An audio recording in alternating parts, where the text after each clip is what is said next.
Welcome to Prediction News Roundup, where we dive into some of the biggest legal stories that Prediction News has been covering over the last few months. It's been a huge several months in the prediction market industry, and some important lawsuits are coming down the chute. So here to help make sense of it all is Dan Wallach, sports betting appellate lawyer extraordinaire. So Dan, how you feeling today? Feeling great. I'm excited about doing this program with you and recurring podcast. We're bringing the team back, bringing the band back together. We were just 2 weeks off from a scintillating panel discussion that we had on this very topic at SBC Summit North America. So it's really good to get back with you and dive into some of these issues because plenty of them and no shortage of them. It just seems like the train keeps rolling on every day. Yeah, well, I'm going to ask you about three of those cases today. You know, we're going to hit the Maryland case and its supplementary briefs. Specifically, we're going to dive into the potential judicial estoppel issue. That's interesting, and we'll explain what that is when we get there. The Nevada case had a big update yesterday, and we'll hit the New Jersey case, the appeal in the Third Circuit. And we'll wrap it up with Brian Quintenz's nomination hearing. That's coming up on the 10th, and we can finally talk about what to expect there. So Dan, let's go ahead and dive into Maryland. Can you give us an overview of, why they're asking for supplemental briefs and, give us an overview of some of the arguments they're weighing on both sides? Yeah, sure. Kalshi has been on this winning streak in the federal courts. They swiftly won in Nevada and New Jersey, and now in Maryland. The judge is taking a little bit of a pause. During the oral argument last week, which was held on Thursday the 28th, the judge raised a lot of points about some of the statements that Kalshi made in a previous litigation when they were suing the CFTC over political, election, event contracts as to whether, one party or another will be in control of Congress. And the agency at the time said that that's gaming. You can't do it. So some of the arguments that Kalshi made in that litigation were no, the legislative history of the Dodd-Frank Act and the Congress's intent was to limit the gaming category to sports betting. And oh, by the way, the legislative history confirms that Congress did not want sports betting to be conducted on the derivative markets. There's no economic value to it, no commercial or hedging value, no economic consequences. So Kalshi said all these things in the DC litigation, and they were raised by the Maryland Attorney General in its brief. So during the oral argument last week, the judge highlighted several of those prior statements and suggested, if it's not a judicial estoppel, enlighten me as to how it could impact my decision on Kalshi's motion for preliminary injunction. And I think that was a very important inflection point in the litigation, because now for the first time, the judge is focusing on what Kalshi said in an earlier lawsuit. And I don't think that issue received enough attention in either the Nevada or Maryland cases. So what the judge is asking for is supplemental briefing on that issue, any other issues that the parties want to raise, with the briefing deadline on June 13th, a reply to that initial supplemental brief on June 25th, and presumably the judge will enter a ruling on Kalshi's motion for a preliminary injunction by the middle of July. So we're in sudden death overtime in the federal courts. Very cool. So I know Nevada and New Jersey haven't raised the judicial estoppel specter of it, the contradictory statements in the election case versus now. Can you give me just a couple of the contradictory statements that they said when they were arguing the election case compared to their argument that they should be allowed to offer these sports contracts? Okay, well, overarching, throughout the DC case, Kalshi took the position that the gaming category within the special rule. Now, the special rule is that federal statute in Dodd-Frank under the Commodity Exchange Act, which gives the agency the discretion to prohibit certain categories of event contracts as being contrary to the public interest if they touch upon, involve, relate to gaming, terrorism, war, assassination, or illegal activity under federal or state law. So the issue in the DC case was whether the political contests or predicting political contests was a form of gaming.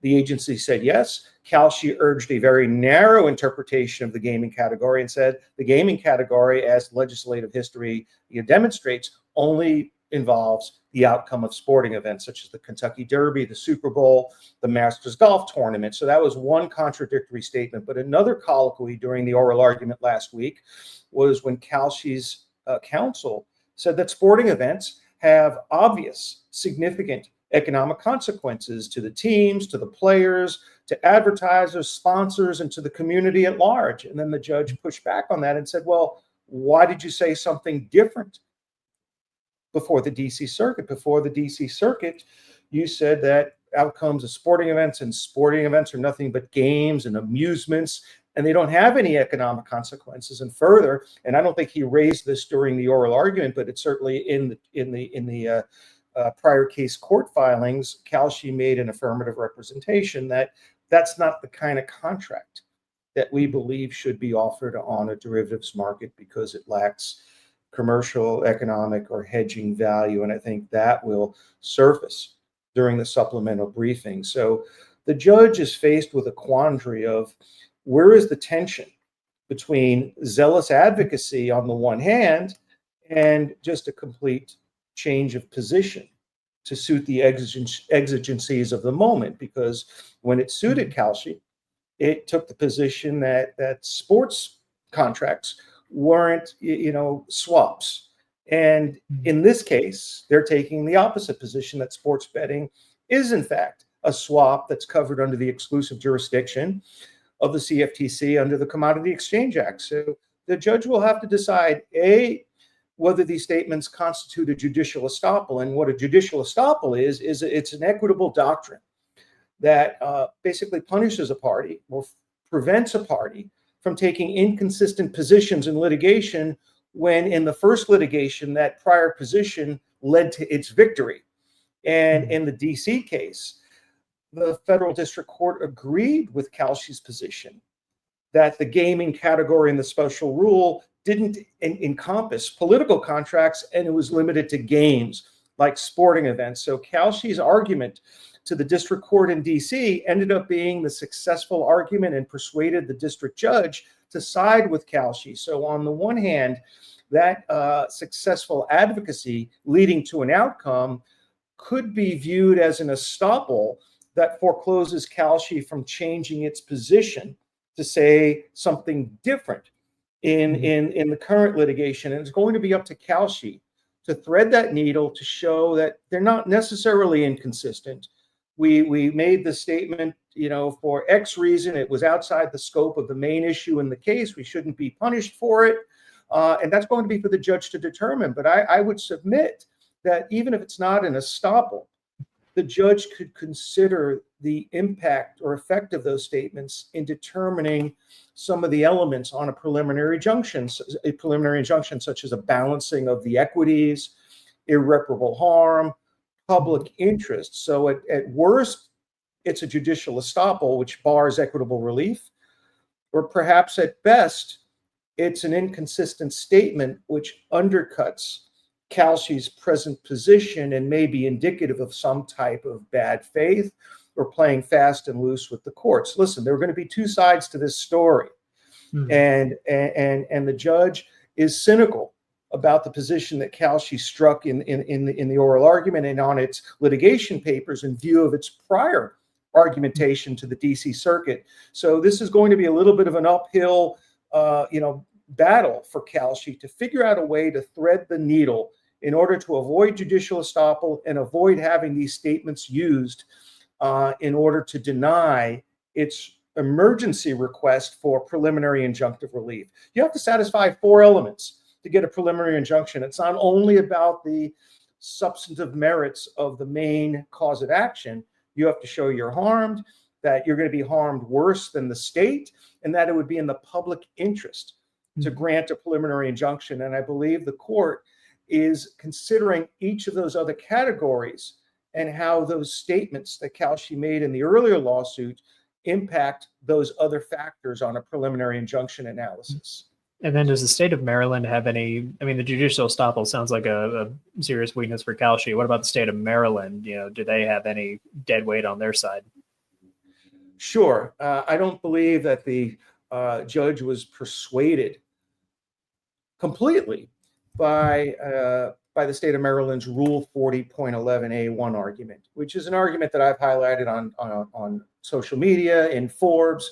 In 2011, the CFTC promulgated a rule that categorically prohibited all event contracts that involve, relate to, or reference, assassination, war, terrorism, gaming, illegal activity under state or federal law. And Maryland took the position, as I did in some of my articles, that per se prohibition kind of removes any discretion by the CFTC to do a case-by-case public interest analysis every time a proposed contract is submitted for review or self-certified.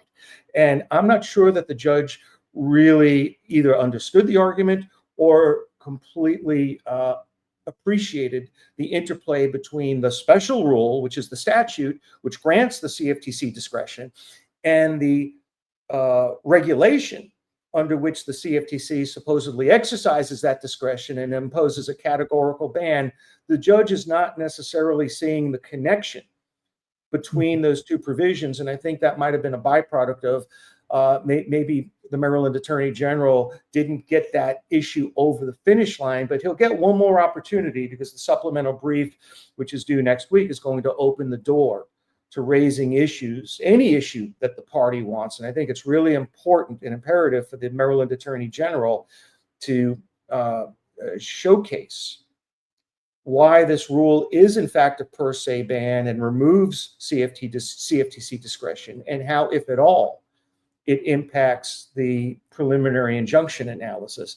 I don't think Maryland got that over the line, and the judge had a lot of questions concerning what kind of discretion the CFTC has on a case-by-case basis. So that's still in play.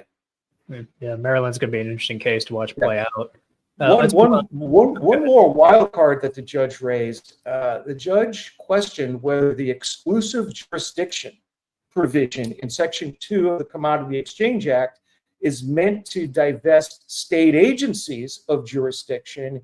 He questioned whether the congressional grant of exclusive jurisdiction to the CFTC over swaps was only with respect to divesting other federal agencies like the SEC of jurisdiction over that area, as opposed to supplanting state law. And he pointed to the saving clause in Section 2, which indicated or set forth that nothing herein, except as otherwise provided herein above, nothing herein to the contrary shall override any state law. So there's he highlighted the interplay between the exclusive jurisdiction language and the saving provision, which suggests that maybe there is a role for state regulation over sports event contracts. And that is the first time I've ever heard anybody take the view that exclusive jurisdiction doesn't mean exclusive as to state and federal, but only exclusive as between rival federal agencies. And he raised that issue a couple of times, and I would expect that to be a key area of the briefing, especially from the Kalshi side. Yeah, that's going to be fascinating. It sounds like they have a harder fight in Maryland than, say, Nevada, where they just got their the defendants had their motion to dismiss denied. Can you tell us why that's a legal victory for Kalshi in that state, and kind of how the Nevada case has strengthened over time as well? Sure. Well, the Nevada judge was like the George Washington of the analysis of these legal issues. The first lawsuit that was filed in the District of Maryland, and he was the third judge on the case. The first two judges recused themselves, presumably because of connections with the gaming industry. I think the first judge was married to a gaming industry lobbyist, but that's a story for another day. So you had a couple of recusals, and then you get the chief judge, Gordon, to become the arbiter or the judge on this case. And he right away takes the position on a preliminary injunction that, at least at this point, he believes that Section 2 of the CFTC grants the CFTC exclusive jurisdiction over swaps and excluded commodities. So in his view, it's the CFTC's call to decide whether or not these contracts are legal, and that there's no role for state regulation. So right out of the gate,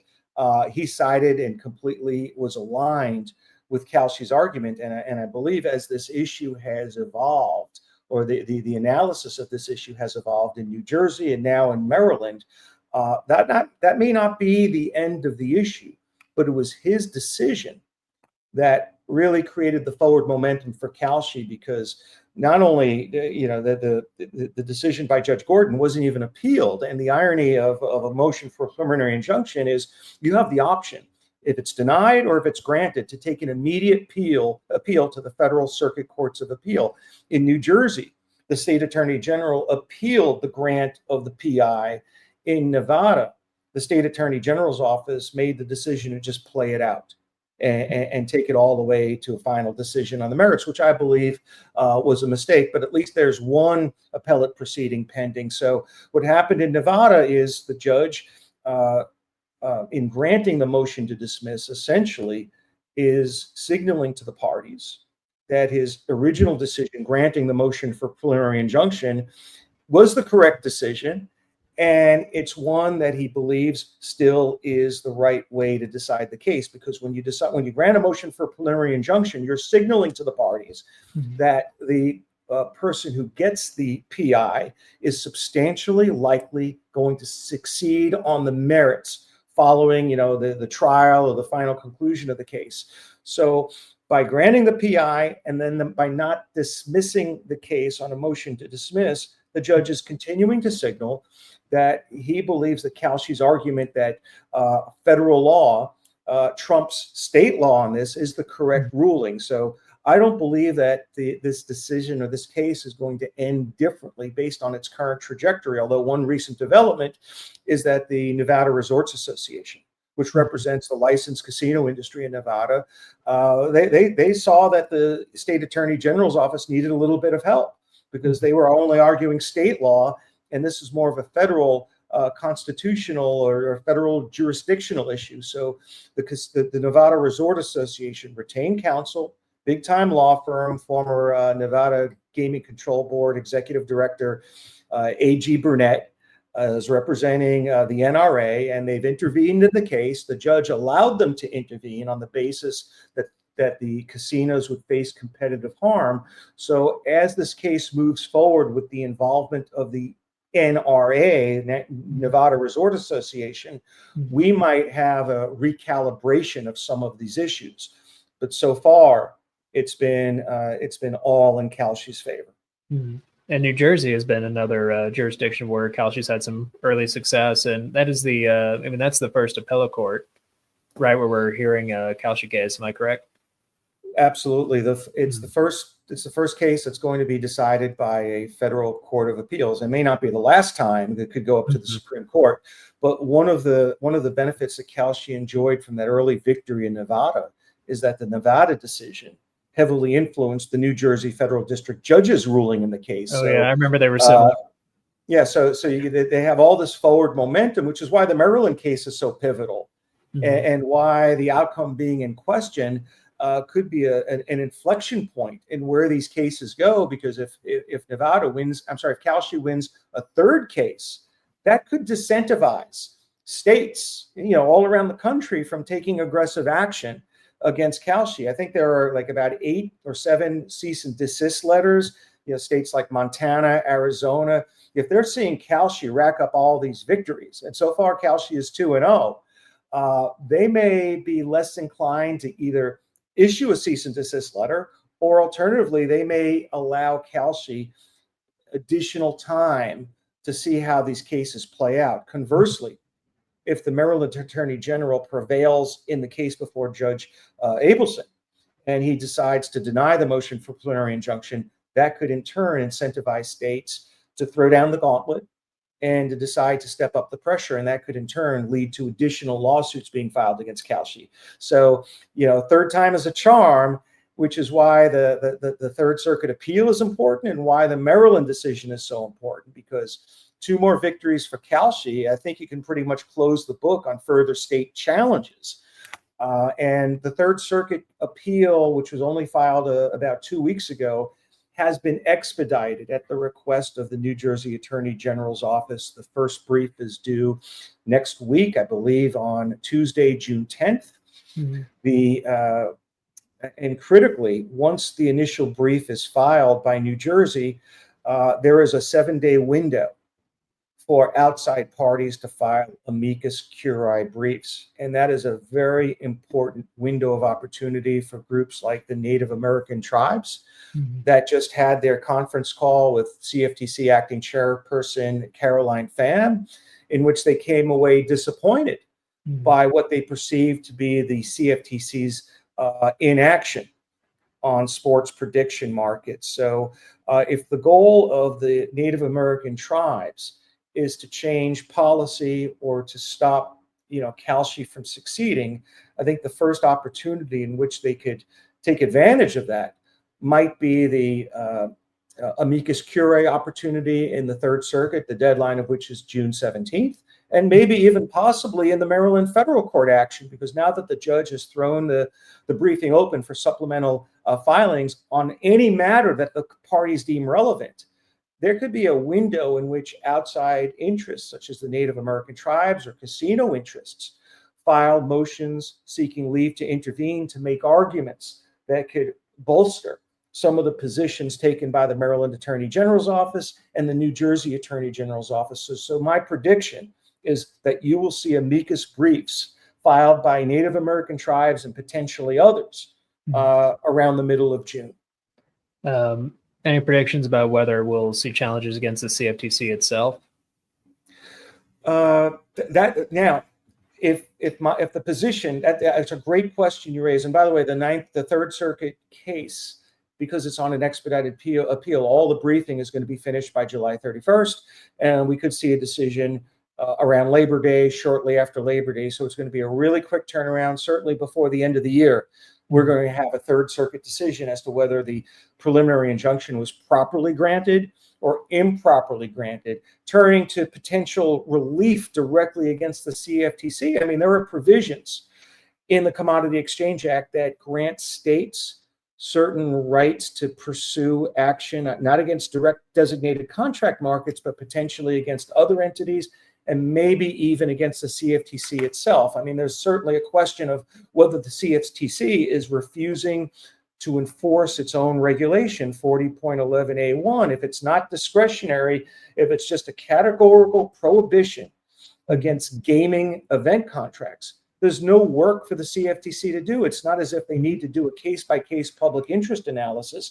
If that's the correct view of how Rule 40.11A1 is to be interpreted, I could see a potential for states filing actions for writ of mandamus to have a federal court force the agency to perform this ministerial act of denying or rejecting these event contracts, because based on how some people, including myself, have been reading 40.11A1, there is not any case-by-case public interest analysis. Now, Kalshi disagrees with that.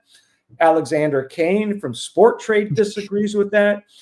So I'll be the first one to admit, you and I were part of a spirited discussion 2 weeks ago in Fort Lauderdale, where Alex and I had a very spirited debate over whether 40.11A1 or 40.11C, the CFTC rules, afford the CFTC with the ability to review each and every contract on a case-by-case basis to determine whether it comports with the public interest or is contrary to the public interest.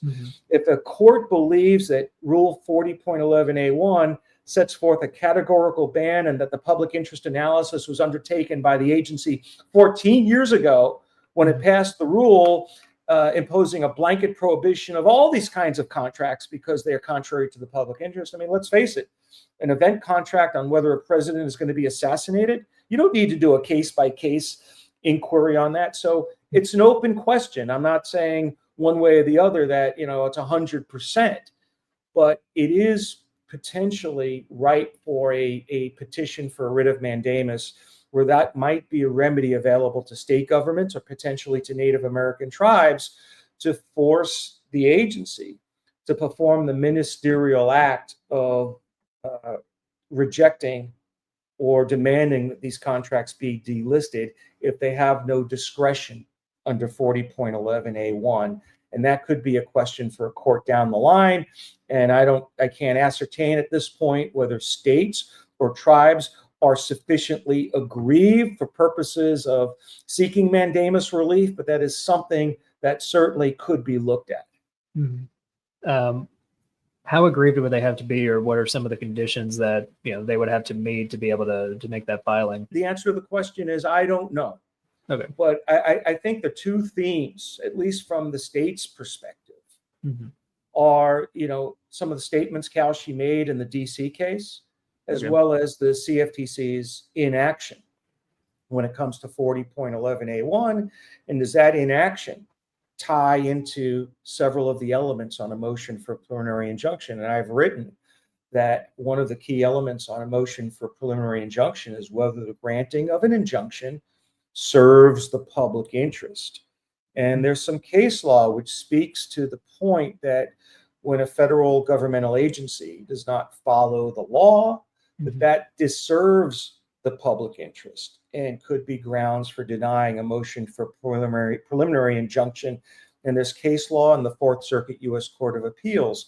But admittedly, in those cases, the federal agencies were parties to that lawsuit. Mm-hmm. In this case, the CFTC is not a party to the litigation between Maryland and Kalshi. So it might be a little bit of a leap for the court to take a non-party's failure to take action and follow the law as a factor that militates against a private party's request for injunctive relief. But it's an issue, and it's one that the judge will take under consideration because it has been raised and will certainly be re-injected into the supplemental briefing and certainly in some of the Third Circuit appellate briefs. That makes a lot of sense. Well, the soon-to-be head of the CFTC presumably finally has his confirmation hearing on June 10th, Brian Quintenz. What should we be watching for during that hearing? Well, Chris, it certainly won't be the outcome, right? He's going to be confirmed.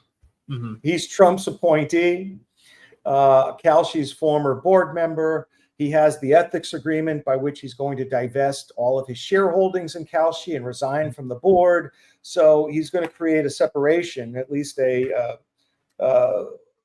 perceived separation between himself and Kalshi. But more importantly, there's almost no chance that he won't be confirmed. So what I'm going to be looking for during these confirmation hearings isn't the result, but it's the questions that come from Congress, particularly from some of the congressional members that might be asking questions about prediction markets.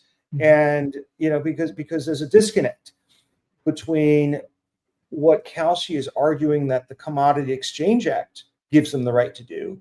There's a disconnect between that law and PASPA, which was in effect in 2010 when Dodd-Frank was passed, and with the Wire Act. Now, Congress has long had a policy of disfavoring sports gambling, which was reflected by PASPA and the Wire Act.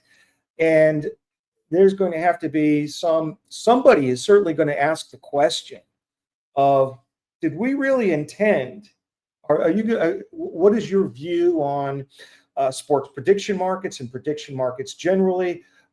Can outcomes and can there be contracts tied to the outcomes of sporting events when we never spoke to that issue in the CEA and we have other laws on the books that prohibit that activity? So I'm interested in seeing and engaging where some of the congressional folks come down on that, if they even appreciate the issue. And I think from some of the comments I've heard from Jason Giles, a tribal leader, he had some discussions with senators. I forget which senator in particular. Grassley. He spoke with Chuck Grassley, and Senator Grassley from Iowa had absolutely no idea about any of these things happening with sports prediction markets. So I think going into the congressional confirmation hearing or the Senate confirmation hearing, I would say at this point, the senators, at least as of today, they're not really, finally attuned to the issue of sports prediction markets and where Congress's role was in all this. But I think between now and the actual confirmation hearing, they're going to be going to school. People are going to be bringing them up to speed. And the questions that come out of that congressional hearing are going to be very illuminating, because there may be a role for Congress down the road in either creating more guardrails or to express its intent in some other fashion. But I think the issue will certainly surface during the congressional hearing, because it's an important one. The tribes have raised it, and certainly behind the scenes on Capitol Hill, there are a number of industry people who are talking to senators and their staff about the Kalshi issue and the sports outcome area, and how that intersects with Congress's other sports gambling laws. So, well, we're talking today on June 5th, so we've got 5 more days of school for the senators. So it sounds like the senators and other members of Congress are going to need a crash course. Mm-hmm. I guess the crash course is going to be our podcast. But if and when Quintenz is confirmed, he's then going to be one of the only CFTC commissioner, because we've had resignations from Christy Goldsmith Romero, Summer Mersinger, Caroline Pham is going to depart when Quintenz is confirmed, and then the chairman, Rustin Benham, departed in January of 2025. So can you have a quorum with just 1 out of 5 commissioners? I mean, I remember being a child, and my local synagogue came over to my house because they didn't have a sufficient number of people to have a minyan in synagogue. You needed 10, and they dragged me and my father to temple so that they could have a sufficient number of people to constitute a minyan. So by analogy, can one commissioner guide policy for the CFTC? Can he engage in rulemaking? Will there be rulemaking without 4 other commissioners? And that's a very important question as it pertains to sports prediction markets, because they were set to have a roundtable, and the expectation was that there was going to be some formal rulemaking process that took place at some point. But can you do that with only 1 official? Yeah, I mean, Kristen Johnson announced her departure May 21st. She was the last Democratic slot there. So yeah, he's gonna. It looks like he's gonna have the run of the place for a little bit, or certainly Trump will when he makes the remaining 4 appointments. He's got to appoint 2 from the opposing party. That's the statutory requirement. You can't appoint 5 Republicans, but you could certainly appoint or nominate 3 Republicans and 2 very moderate Democrats to ensure that you have a sufficient majority on anything that you want the administration to do. But it probably doesn't even need to have any rulemaking. I think the status quo of the CFTC not having a rule pretty much makes anything that happens not challengeable, save for a potential petition for writ of mandamus, or maybe one of these lawsuits involving Kalshi going in the state's favor. But once you engage in formal rulemaking and promulgate a new rule to expressly allow sports-related event contracts, well, what happens as a result of that?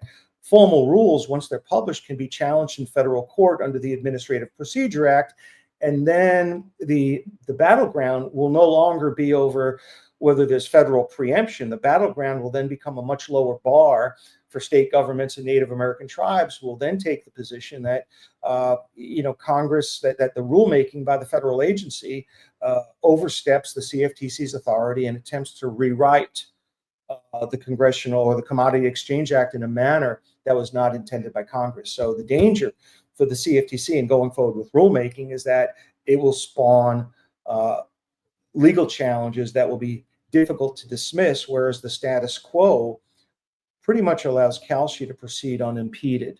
So there's an argument to be made that it might be in the administration's interest to leave things the way they are. That's a really interesting note to end on. If any of y'all want to follow these topics, come check us out at Prediction News and follow our reporting. Dan Wallach, thanks so much for helping us out today, understand all these issues. Yeah, my pleasure. Happy to jump in again and get us back together. And I'm looking forward to more episodes. And it's like a daily thing with these issues. More cases, confirmation hearings, rulemaking, controversies. It's one of the most dynamic issues to hit the gaming industry since I've been in it. And this is really a just fascinating area of the law. Absolutely. Well, thanks again.